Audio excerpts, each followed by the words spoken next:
All right, we're going to go ahead and get started. So thank you everyone again for being here for FCI Live, our winter series 2021. This is our last week of 3 weeks of live expertise and peer presentations. And we have with us today Bonnie Hudspeth from the Neighboring Food Co-op Association and Food Co-op Organizer Extraordinaire, experienced project manager who has opened a very successful food co-op, in case you didn't know that as well, and has now been helping other co-ops, startups get open, as well as working with established co-ops for, what is it, 7 years now? Does that sound right? Close to 10. It's like 9 or something. Oh God, okay. So it's more like 9 years. And she was the project manager for the Monadnock Food Co-op, a wildly successful startup food co-op in Keene, New Hampshire. And she's going to be talking with us today about a tool that she created with some help and input from the fine folks at Common Share Food Co-op in Amherst, Massachusetts. They're a startup and around stage 2B. They put a lot of work into some of these concepts as well. I gave a little input and it kind of turned into a self-assessment tool to look at what we're going to talk about today. P7 is the way to do it. Community, that means principle 7, cooperative principle 7, community organizing. Bonnie, I recognized that there was kind of a missing piece that we kept trying to talk about and not figuring out how to talk about in co-op organizing. And that was, we kept talking about, well, there's 3 areas of work, right? There's governance, there's business development, and then we kept calling this thing over here ownership outreach. I've actually come to call it, because of Bonnie now, because of this co-op, so instead of community organizing, I call it co-op organizing. But what it was why she was so successful, and the piece that was missing when we were trying to communicate this to startups was that it was community organizing techniques, that we are doing community organizing. That's how she grew ownership, grew connection in the community, got community buy-in, as well as other startups that have been very successful. So pinned it down to the self-assessment tool. Very excited to have Bonnie here today, and I'm going to turn it over to her. Well, hey everyone, so glad to be here and lovely to see your faces and your co-ops and to think about how we are a community as well, right? So I'm excited to share this tool because, like all good community organizing, it came from collective wisdom and it came from watching the things that very successful food co-op organizers were doing. So I'm happy to review this tool with you, and then also to I want your feedback. We're going to make this better. This is a living, breathing document, and we want you to play with it and test it out, and then come back to us and say, you need to change how this question is worded, or you need to add these 3 questions. And I just want to give a shout out to Kinga Walker-McCraven, who is one of our phenomenal, she's the board president of Common Share Food Co-op, one of our startups, and she is a natural and skilled community organizer and helps for the inspiration for that. So just shouting out and calling Kinga's presence into this room. And also to just thank Jacqueline, because Jacqueline, it was crucial to helping put together this document and to build off of it. So that's where I'll start. But first I'll start with who. So Jacqueline introduced, who am I? And as I was organizing our food co-op in Keene, New Hampshire, one thing that I recognized every time I got to one of those points where you're like, what the heck, we're not getting any new member owners, or there was a pause in organizing, I would go back to the board, one of whom was an amazing community organizer that I ended up marrying. And she said to me, she kept training me. Her organization was offering all these trainings, and it was really around how to be a good community organizer and hold elected officials accountable on issues that affected working people, but solving community problems together. And all of a sudden I realized I was using all of these trainings and these tools in co-op organizing, and that it was working really well. And the community organizing piece shouldn't be surprising, because a lot of people do it naturally. So I wanted to kind of ground us in that and share with you a couple pieces to kick off, a couple juicy nuggets to kick off this conversation. Can everyone see the PowerPoint? Cool.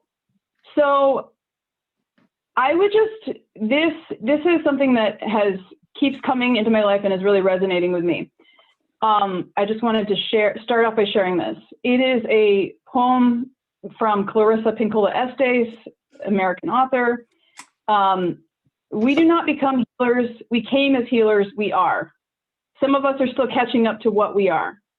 We do not become storytellers. We came as carriers of the stories we and our ancestors actually lived. We are. Some of us are still catching up to what we are. We do not become writers, dancers, musicians, helpers, peacemakers. We came as such. We are. Some of us are still catching up to what we are. We do not learn to love in this sense. We came as love. We are love. Some of us are still catching up to who we truly are. So when we think about who are we as co-op organizers, who are we as community members, we are community organizers. That is in us. We know how to work together with our friends and our neighbors to meet our unmet needs together. That is mutual aid, right? That's a term that is being used now in response to the pandemic, but community organizing and mutual aid go hand in hand. And it's about really, community organizing, how it's defined is it's a tactic to address specific problems or challenges, unmet needs, and a longer-term engagement and empowerment strategy. Does that sound like co-op organizing? Oh yeah.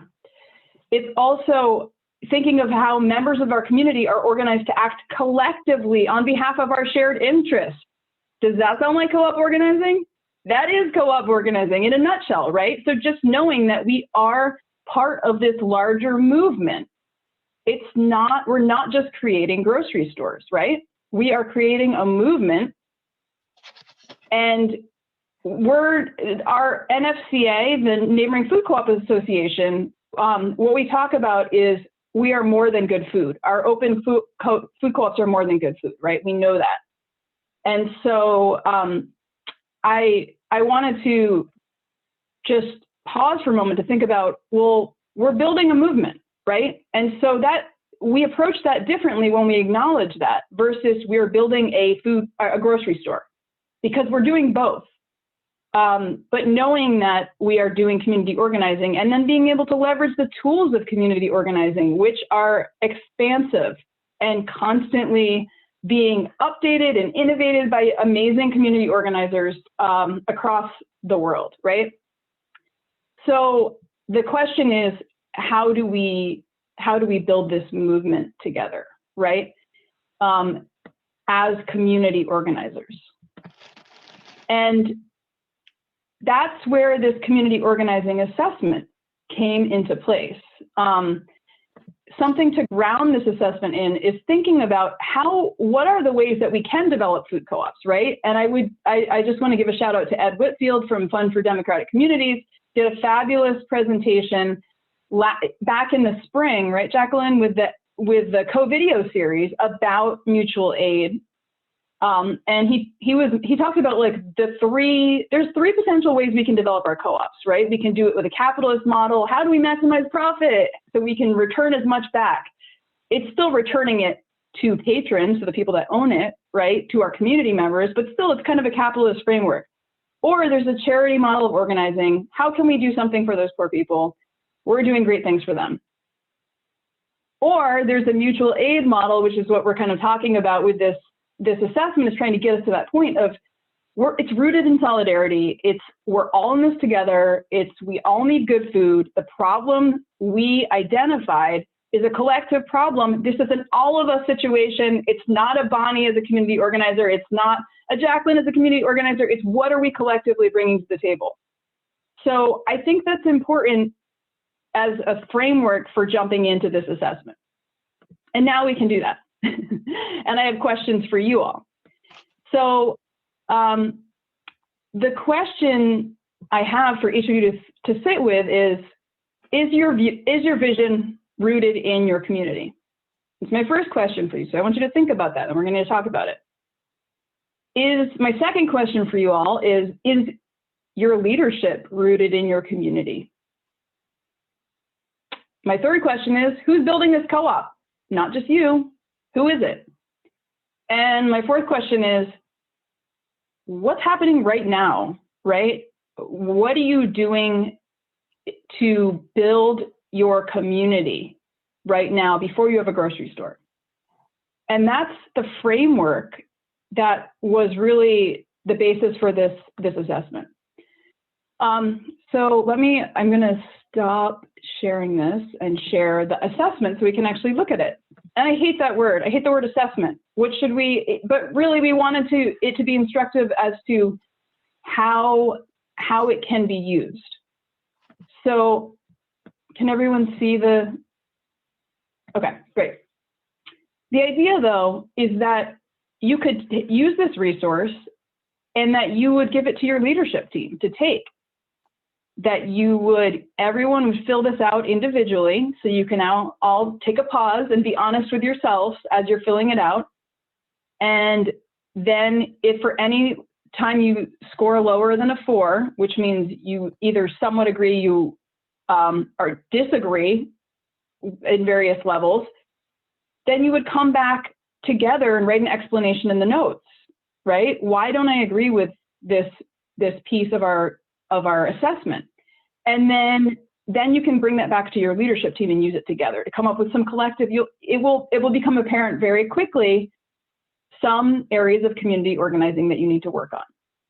So this is kind of how we've framed it up, right? Is your vision rooted in community? Within that, do you have a clear understanding of the stakeholders that you want to engage and meet mutual needs together with?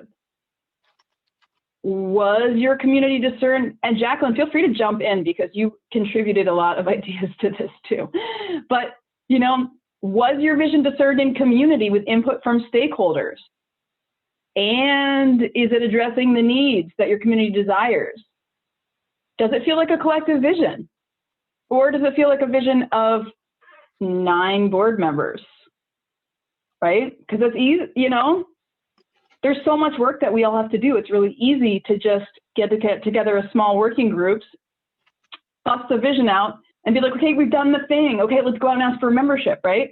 But your co-op is a living, breathing organism as community. So how are you actually figuring out that vision is resonating for your larger community? Well, and this goes along with, go ahead. Oh yeah, go for it. I would take a second here and say, I think a lot of startups actually organized around, the founding members came with a vision, and then we actually say this, like you put together a vision and you go out and you attempt to talk about it and sell shares. And if people buy into it, they like the vision. So this is a really different way of looking at it. And we're really rethinking. Gem City used a model where they went to the community and asked the community what they needed first, and then built the vision with them, which is what you're reflecting here, Bonnie. But can you talk about so at Monadnock, there was still kind of the wisdom of, we'll just, build that vision and then see if they like it. How did you guys come around to actually reflecting the community, or do you feel you guys did?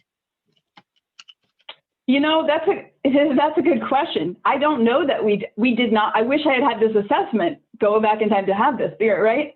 I mean, we were certainly aware of it. And one of the things that we did was a ton of, as we were doing outreach, we did conversations, we did surveys, we broke the vision down into places of reflection, and we had a number of stakeholder outreach and input sessions. Do I think we could have done better? Yeah, definitely, if we had taken this assessment, right? So, but that's a great question, is we thought about how can we take the core values, the mission, and the vision, and regularly get feedback on it. And so oh God, the surveys took so much time and were so important. So I am like, did we do 7? Did we do 10? We did a lot of surveys, and the surveys were really important as the reality check. We would have them at farmers markets. We would have some surveys being where people weren't actually filling out paper, where you're having conversations and writing down notes. We were using frequently asked questions and having, part of what the co-op was we had 70 active volunteers at the peak, I would say. And so those volunteers were the co-op. They were the people giving back the vision, right? In addition to the other community members. And so part of the, actively engaging our volunteers was a really good way to do that litmus test, and then getting them to go to their own networks. and through our house parties, which we called co-op potlucks. That was, every single one of these was an opportunity to throw the vision in front of the group and be like, why are you here? What moves you? What is your why? And making sure that we could then bring that back to the board if needed and say, hey, we need to adjust this, or we keep hearing about this. People are really interested in health and we don't really talk about that. So do we need to incorporate that into our vision? So that's kind of, you know, the other tools for community organizing helped us to surface some of these vision checks, I would say. I wanted to pull that out because I know we're going to go further in, but I want to say, like, I would say that Monadnock, while you did the traditional here, we'll create a vision and then we'll go test it, continually considered themselves in conversation with the community about the mission, vision, and core values very actively, very consciously, which is part of the reasons I think you guys were so successful, even though you did not start like Gem City did with a community conversation to come up with the vision. So if your co-op didn't do that, still answer these questions and feel them out. And people are like, well, already asking like, well, then how often did you do that? And I didn't mean to drag us into how do you do the work yet? These are the questions to ask ourselves to figure out where we're at. We can talk about the work a little further in, but I did want to point out that I think some people hear this because this is being talked about more and more and go, well, we didn't do that. So now what? And there is a now what. Like you don't have to start like Gem City did to pull this back in. So that was my interruption. I want as many interruptions as you give. I think that was a great point. And I do think that, you know, that's where understanding that we are community organizers is really helpful, because then if you've realized, oh, wait, you know, our vision, it takes a long time for us to organize food co-ops. It's incredibly challenging. And the more that you engage the community, in some ways, the longer it takes. That's not, it's not a formula, because sometimes it's a wave. You know, if you're engaging the community in the beginning and you're doing these things, it's a collective. It is a collective vision. And so when you're like, okay, time for the capital campaign, you have a collective base that's ready and mobilized. So in some ways, it might not make your timeline longer if you start with this framework from the go and these tools of community organizing. But if you're like, oh, wait, we haven't tested our vision as much as we'd like to, and we would try to figure out ways to do that, then I would ask you a couple questions related to community organizing, such as and we are in a hard time right now to do some community organizing. I mean, we can still do it. We can still do it online. It's much more fun to eat food together. And that's like a base of community organizing. Maybe this summer we can have outdoor picnics, but right, like a house party or a park party, socially distanced park party, where you're getting to be in community and have these conversations is a good thing to check out. So, you know, another question though is like, do you even have a process to invite feedback from stakeholders on the vision? It can be no. You can say no, and then you can think about, well, what would that look like? And the process that you create could be completely new, and then we can all P6 this idea from you, right? So, I mean, I think you all as organizers are constantly innovating for what works in your community. How is it that people like to communicate? Do they like phone calls? Do they like in-person? Do they like, no one likes Zooming. Maybe some people do. Do they like Zooming? Do they like telling you they're on phone Zoom, right?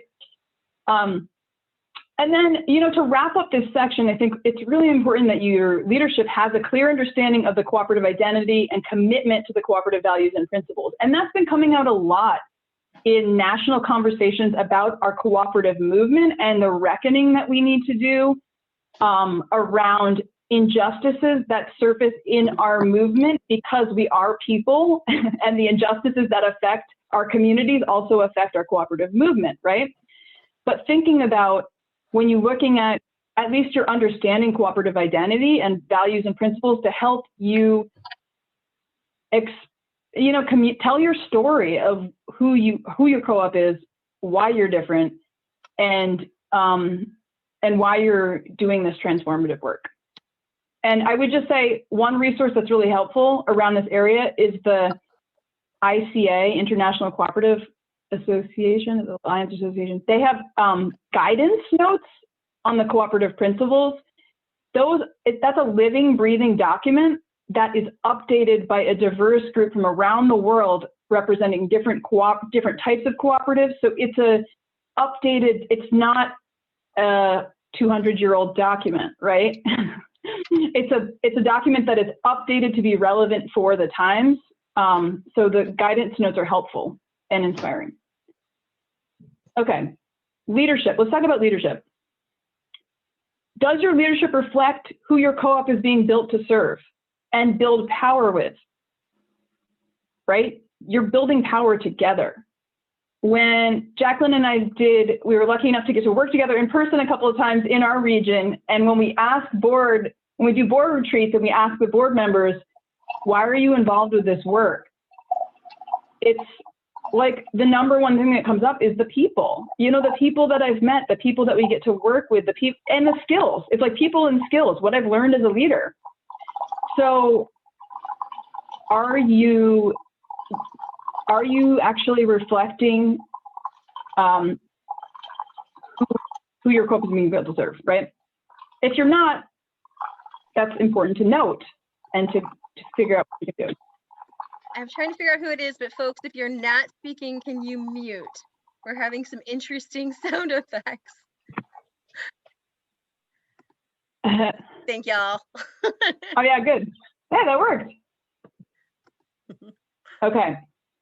And then I think an important question is to think, and I thought about this a lot, you know, it is such an emotional roller coaster in the process of organizing a food co-op. And there were moments, at least 4 big moments where I'm like, holy crap, this is never going to work. And I sat with that discomfort and thought, so what if we don't open a store?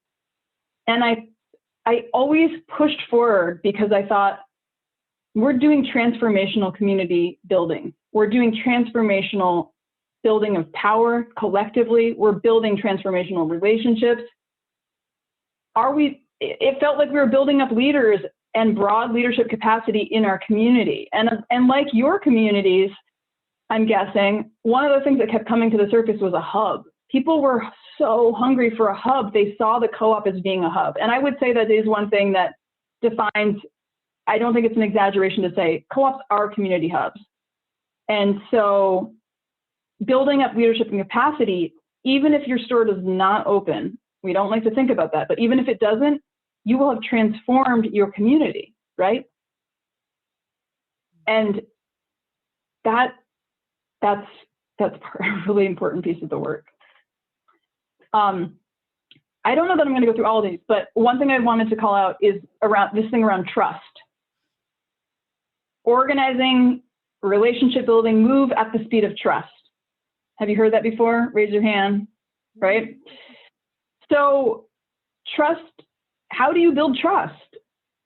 And does your community, how do you know if your community trusts you? It's really clear when they don't, right? It's much easier to know when the community feels a distrust of the leadership. So what are the ways that we can assess and reflect on, do people trust us? You know, that your founding member owners, not the first time, maybe not from the steering committee of the board, but ultimately at your first annual meeting, elect this board of directors to represent them and serve their best interests as a collective. Are they trusting that you're making good decisions? And I think if the answer is no, then communication is really important, right? And thinking about, well, are we transparent in our communications? Are we telling them the story? Are we bringing them along the story? So one of our co-ops has gone through probably at this point 15 sites, but they did a totally kick-ass presentation to their member owners at their 6th or 7th annual meeting that actually went through all the 12 sites at the time of 12 sites and described the process, not in depth, right? And not necessarily divulging any information that would make them vulnerable around site announcements, but just to bring the membership to be like, we trust you, we're being vulnerable with you. This is not a failure. This is showing you the work that we've done. Things like that are moments of building trust. And there's so many other ways that trust comes into play, but I think the more transparent you can be, while being strategic, I would say. For sure, but I think that Jacqueline, storytelling and vulnerability tends to disappear in stage 2 when you guys are in the slog, and you feel like the only time people contact you is to say, why don't we have a store already? And so I think we kind of become self-protective. I think there's people on this call who have told me about having this issue, could speak to this, where the co-op starts to feel less transparent. So what I loved about what Assabet did, which was with the sites, is that actually built trust. Then they left that meeting, owners completely got it. They got why it had taken so long. They got why they weren't going to go to their favorite site that they thought was perfect, that doesn't have any parking. You know, they felt heard, even if they didn't completely agree at the end of the meeting. And that's where the trust came from, was being taken along for the journey and trusted with the information. That's a great point. And also, when I've had conversations with people about why they've gotten involved with the co-op movement, it's like the systems don't work well to represent us. Where do we have spaces in our daily lives where our voice is heard? And I think that's really important piece of like, how can we make sure that we are offering outlets for interaction and feedback, and that our leadership, like right now, it feels like, especially with elected representatives, who actually is transparent, who trusts us enough to share information and be real.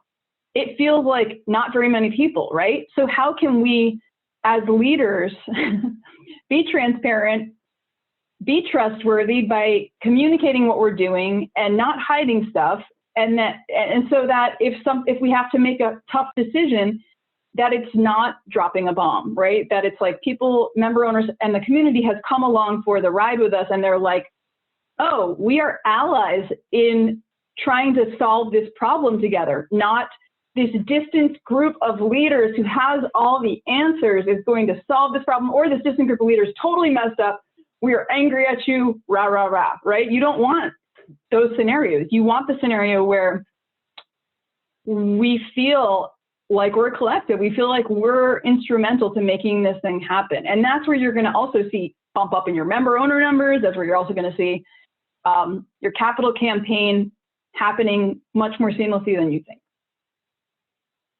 And then, so I love nourish. I love that word nourish, right? Whether the store opens or not, I believe our co-op has nourished and enriched our community throughout its organizing. I think for most of you, you're going to score high on that no matter what, right? But you, at certain stages in the game of my organizing, I might not have been able to say that, right? And so that feeling probably led me to do some things differently. So it's just a kind of a gut check of like, are we nourishing and enriching our community throughout the phases? Even when we're stressed, even when something terrible happens with the site, even when something falls through, how do we keep this mantra in front of us? Okay, so who's building your co-ops?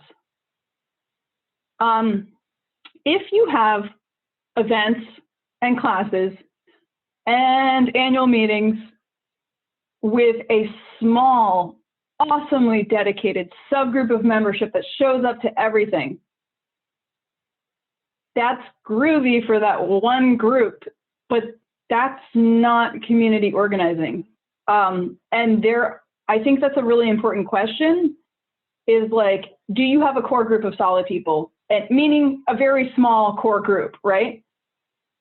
If you have a core group of 500, that's a different question. But I think it's and do not feel bad about this if that is the case, because it's very easy for that to happen, right?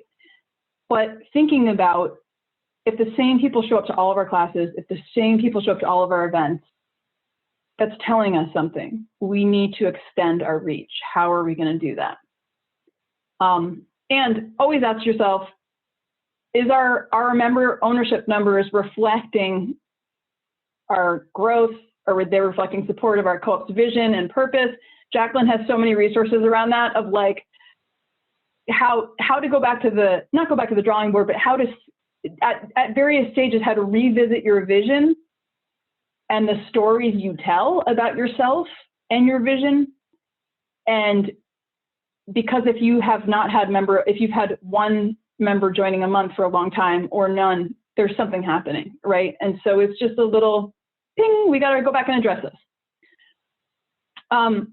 Also, is it easy for someone to find out about and participate in the organizing of your co-op, not just joining? How do they get involved? Are you extending invitations to lead as much as you are extending invitations to join. I think that's important. This radical hospitality, shout out to Amaha Selassie from Gem City, all about hospitality, you know, using that frame of hospitality, that is so radical. It's amazing to think about that we want people to feel, anyone involved with the co-op, that they are invited, right? And how do we extend those invitations to them? Are you looked at as a community resource? And if you're new in your organizing, probably not, right? You're getting out and you're making your connections and you're building up relationships. But if you're in stage 3 or the end of stage 2, you should be known as a resource for issues related to your core values, whether it's local food access, inclusive economy, racial justice, whatever the core values are that are leading your co-op. If a challenge comes up in the community or an opportunity like a grant, something, right? People should think of the co-op first.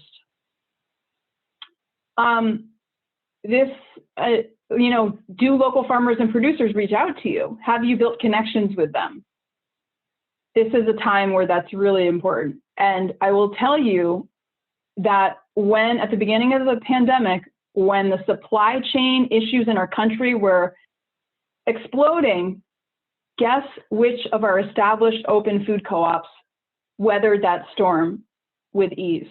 The ones that had the most diversity in suppliers, that had solid, deep relationships. You know, most of our, on average, neighboring food co-op association, over 30% of the products sold on the shelf are from local farmers and producers. And, you know, just last year, our co-ops collectively put over $93 million into the pockets of farmers and producers in our region, right? That's substantial.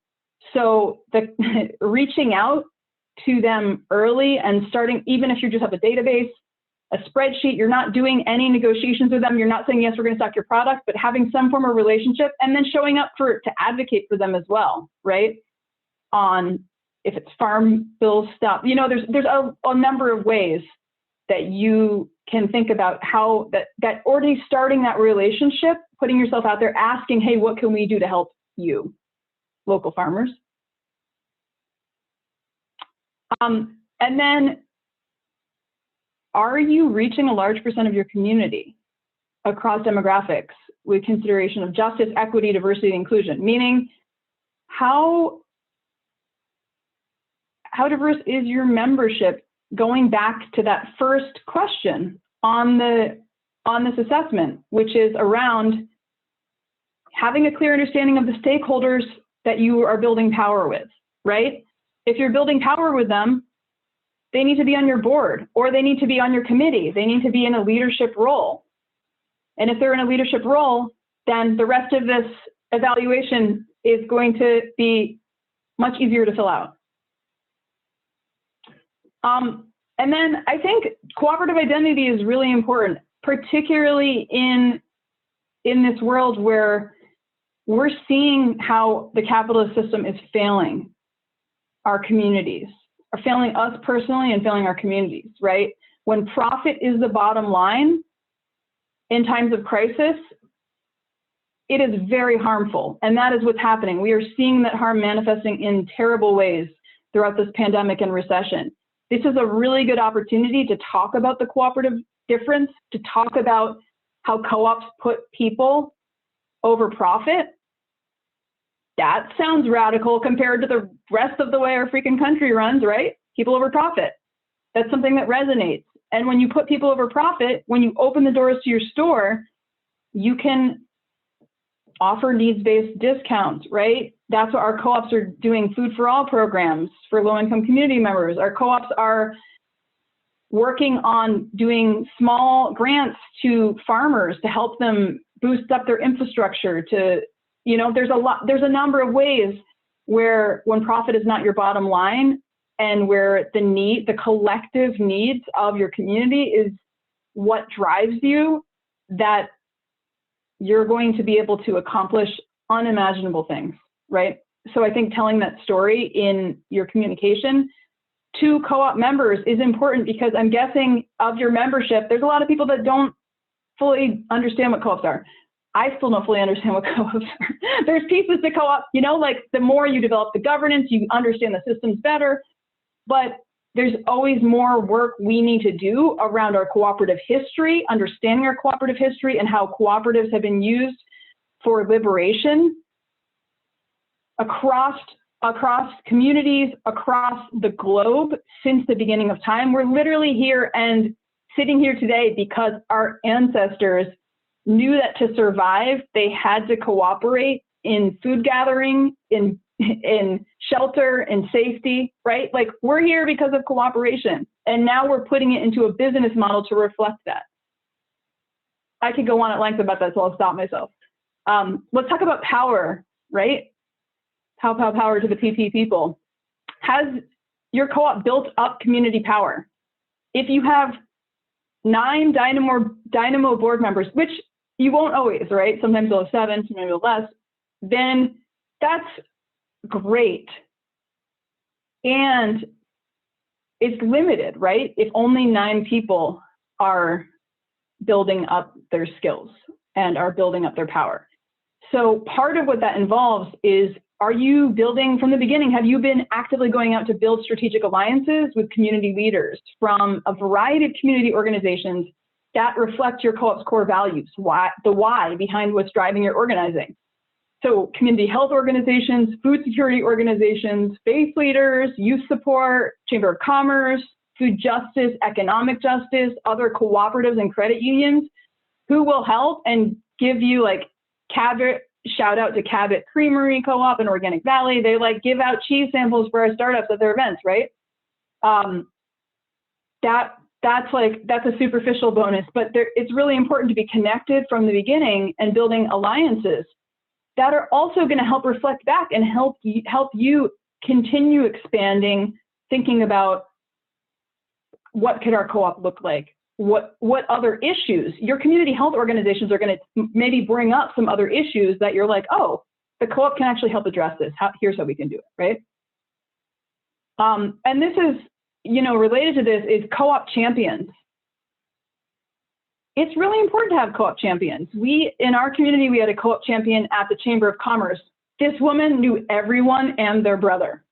So she would talk about the co-op nonstop. She came to one of our volunteer events. I think she hosted a house party, and she knew every single human in the community, it seemed like. And so anytime she would be like, we'd be like, oh, we need something. And she'd be like, let me call Al. His cousin works over here with this automotive company, and they're going to get you this, right? So the community champion that is constantly talking about why the co-op is awesome and is also ready to roll up their sleeves and help. And so, each one of these we could spend an hour on, because how do you build up co-op champions, right? Jacqueline could tell you that. You could tell us that. You on the call, you can tell us that. But if you have someone that you're like, oh, that person's not on the board, they're not in our leadership, they don't want to be on committees, it's just not their thing, that's fine. But we know that they're a champion to call on when we need them, right? You probably have someone in mind that you're thinking about. And that, those same co-op champions, part of why they are champions is because they would turn to the co-op to lead or partner on community projects, right? The Chamber of Commerce loved the co-op because they knew that we were going into an area of town that we were going to be doing remediation on an old railroad site, and they had a vision for bringing economic vibrancy. They knew the co-op would be an anchor. And so they're like, yes, we see this as crucial to this part of our community, and we see how you're engaging, and your member owners are a ton of the local business owners that are on Main Street. So yeah, we want you to lead with us on these community projects. And the city leaders and town managers, are they aware of your co-op? Do they see it as a force for development and resilience? Because if they do, they might be able to take $5,000 appropriation from slush funds might not exist anymore post-pandemic. No, they won't. But there's always money hidden away somewhere, and they may be willing to tap into that and be like, sure, we see you. We see what you're doing for a wider economy and for our community. Okay. I wanted to wrap up with this, and then I want to get into questions and discussion. So this whole thing of right now, we've talked about this a little bit throughout, but what are you doing right now to manifest your cooperative vision and values in your community? Are you serving and building power with your community well right now? And I would say give yourself right now extra love and around this question, because this is, I don't know about you all, but I have cabin fever. When you live, I'm surrounded by woods and snow, and this is a really hard time. February 24th, almost a year into being, most of us are being isolated some way, right? It's a hard time.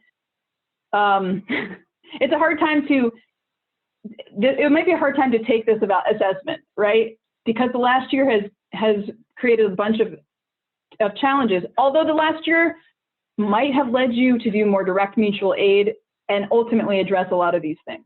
I'm just saying, let's give ourselves some love when we think about this. But are you serving and building power with your board leaders well right now? Are you serving and building power with your volunteers and committee leaders right now? And what about your staff? Do you have any staff? If you do, awesome. Startup staff are incredible. And does the work you're doing right now reflect cooperative values and principles? Does it reflect your core values? And is it advancing your vision and mission? I can't imagine anyone taking the self-evaluation and getting 4s and 5s on all these areas. Like, that would be incredible. But the point is like, we were trying to call out some of the really important questions around community organizing for you to take a pause and think about in your daily work. I'm assuming it's daily work with the co-op, right? You think about your co-op every day, even if you're not actively working. So that was the goal of this. And I'm going to stop sharing this. Mm-hmm. And I think just going back now to this idea of inviting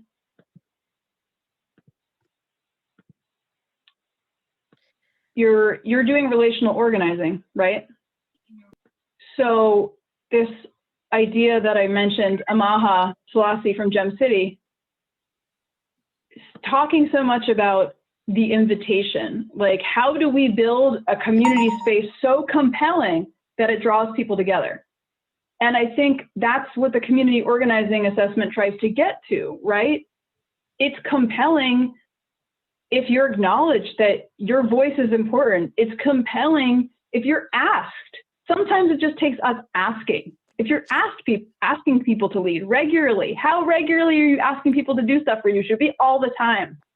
I remember going into the grocery store in Keene, and people kind of like, you could see them at the end of the aisle, and they would run and kind of hide from me because they knew I was going to ask them to do something.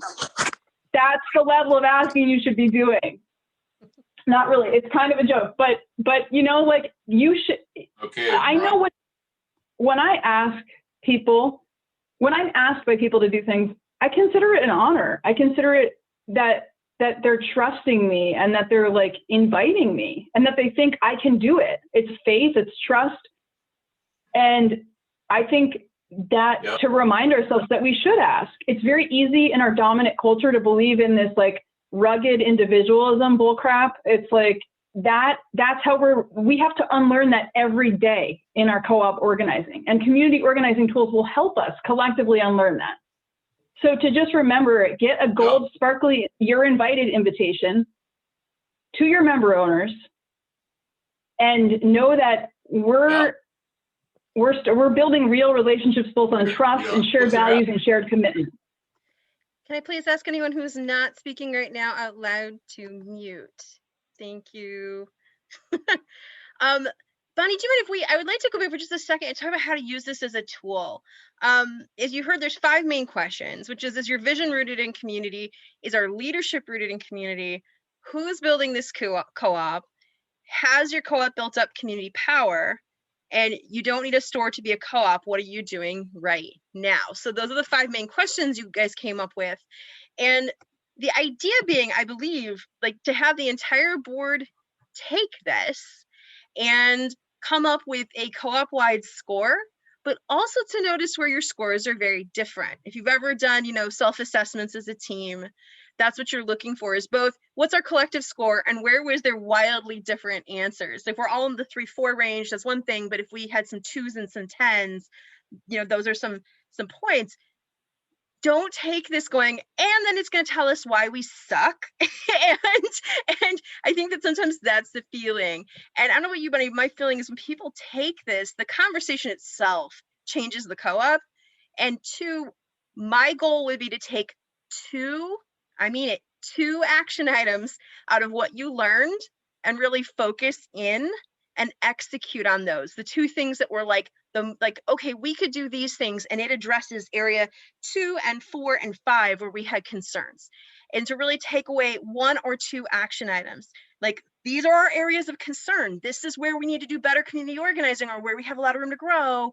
Now, what are 1 or 2 things we could do to start this walk to address some of that? And I think a lot of us come out of these surveys going, we have to fix everything. Could you speak to that for a second, Bonnie?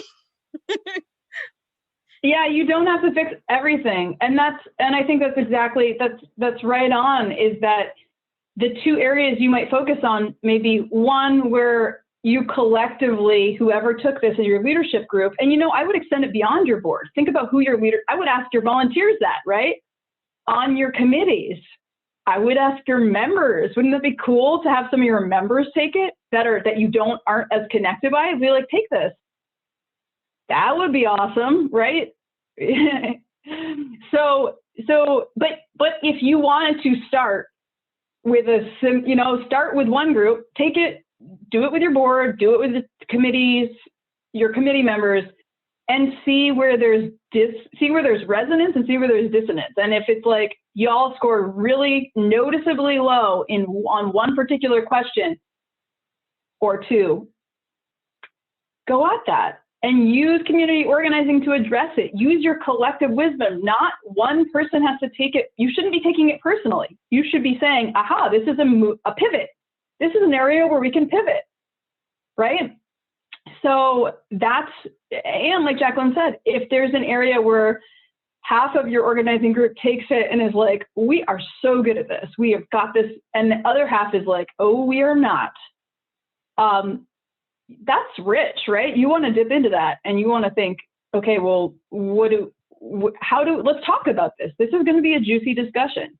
And the juicy discussions are going to lead to transformation in how you organize your co-op, right? Interesting comment. I think let's open it up a bit because we only have 10 minutes left. Kim from Sunco said, I'm thinking about, we're thinking about using some of these questions as our open board meetings. Maybe have people register for the meeting, and we can send them 1 or 2 questions ahead of time for the discussion. Any concerns about that idea? What do you think, Bonnie? I would put the question back to you. Are you concerned about that idea? I mean, I think the reality is, you just think about how would you use the information shared, right? You want it to be meaningful. You don't want it to be just like, oh, we're just asking this question for engagement. I think you would want to be transparent about, why are we asking this question, and what are we going to do with the response? And I can't answer that for you, but once you answer it for yourselves, to communicate that, because, and especially to be like, oh, it's actually we're going to do something with it, right?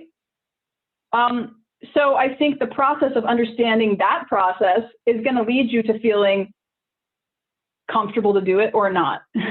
But I would say discomfort is okay, right? Yeah, I think discomfort is okay.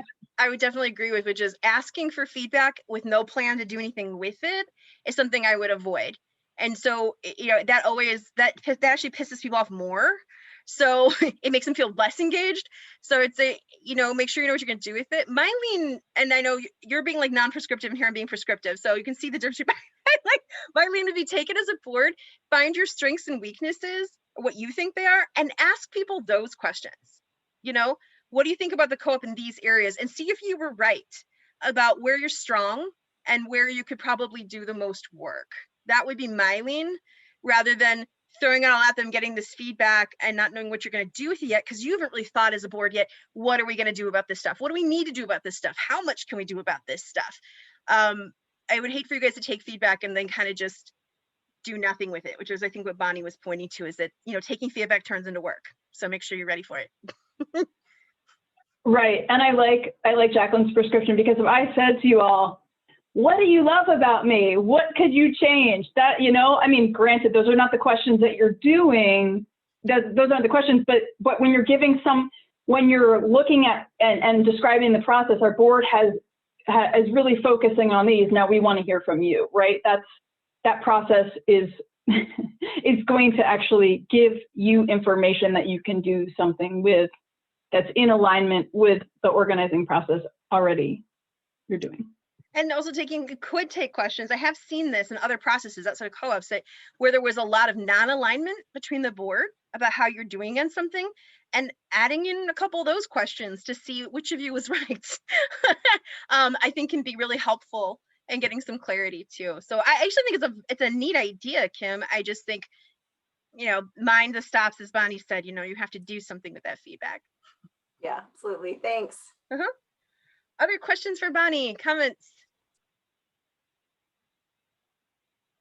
Dorchester, we just hired a community organizer, Mia. This is her first FCI Zoom. Yay, hi. So great time for us to dig in as well. And yeah. Absolutely. Yeah, Janine, sorry. Oh, did I unmute? Yes. Yeah.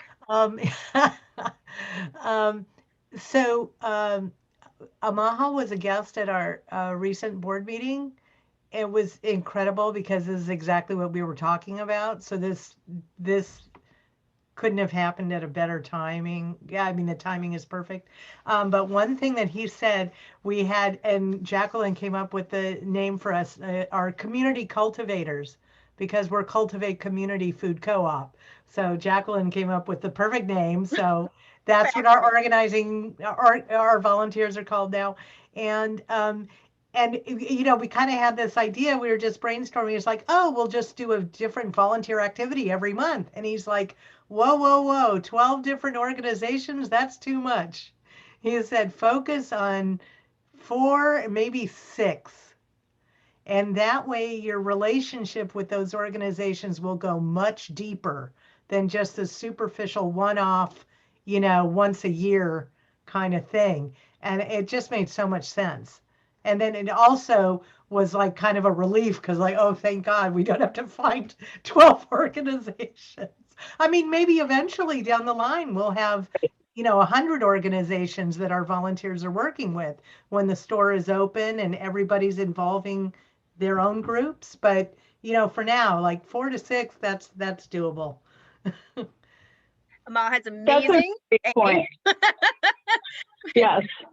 And I would say B, but see, this is addressing the co-op already exists though. I just want to point out, like, the 5th question, like how is our co-op already enriching the community before we're open, but in a sustainable way? So Cultivate has this community cultivators group where where owners volunteer together on something that's connected to the mission and vision of the co-op, right? And so I just want to point out, like, that's addressing the 5th question, but we don't. What I often see startups do is take this survey and come up with 12 great ideas and try and implement them all in 1 year. And that is not what I want to come out of this. I want you guys to understand yourself better, where you want to focus better, how you could better community organize through a conversation, and maybe take 1 or 2 actions. So yay to the brilliant Ama Hasalasi as a community organizer for saying maybe 4. Exactly. And that's like, I can see how looking at this assessment, you could be completely overwhelmed.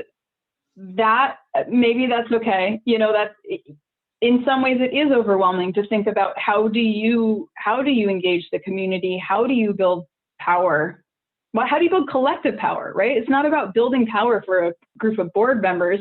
It's about building community power. And so it should be overwhelming. But this tool in particular, we don't want it to be overwhelming. We don't want it to feel like you're paralyzed because there's so much. It's like, it should rise up some of the areas that you need to work on in your co-op organizing in relation to community organizing, right?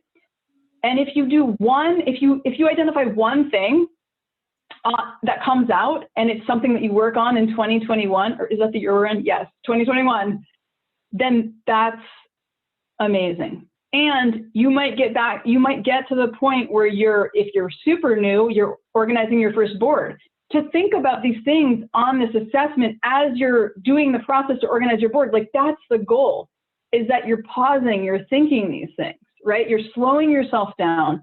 We're slowing down our own bias. We're slowing down our own dominant culture stuff that we're swimming in the sea together, right? We have to stop.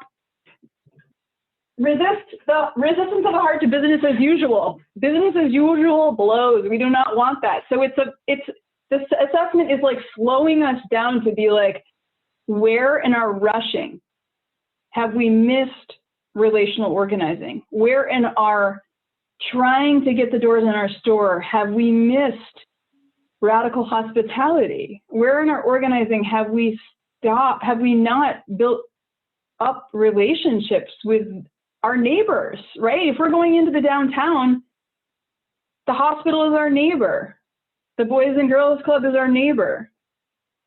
We want them to know us, right? So that's the overall goal, is that if nothing else, you're using this to reflect on and to think about some of the things that you might be leaving out in your organizing.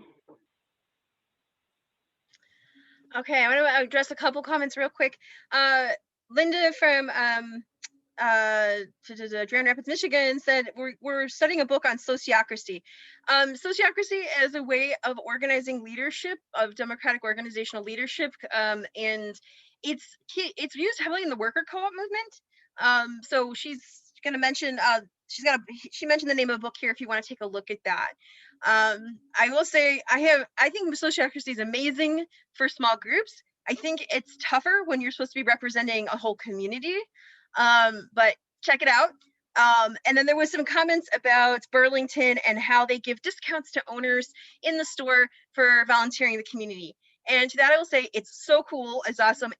And Burlington is extremely large, financially stable food co-op, and they're basically giving out discounts. One is a reward for volunteer work, which there are some legalities around that you have to be very careful of. They've put a lot of study and thought into that. And it's a whole nother session. And two, they first made sure that they were completely financially stable and solvent before they started giving out those discounts. That is a risky road for startups to go down. I'll just tell you right now, because you're going to be fighting for solvency. Your performance will say that for 3 to 7 years. So that may not, but there's so many ways to build all of these things. All 5 of those questions, your co-op can answer them now and when they're open in ways that are financially stable and solvent. So I love the Burlington idea once you're stable and have looked into all the legalities, but it would not be something we would recommend for startups for many a reason, and you can always reach out if you want to hear more. We are at the top of the hour. We always wrap up on time. So for those of you who need to get going, we will wrap up. I will stay on extra if there's a few extra questions. I don't know if Bonnie has time. She might not. So I want to take a moment and just thank Bonnie Hudspeth from the Neighboring Food Co-op Association for her work today, her volunteer time with us, and her passion. Does she not bring the passion and deep cooperative knowledge? Really, really appreciate it. Thank you, Bonnie. Jackie, can you, are there books to recommend? You could maybe email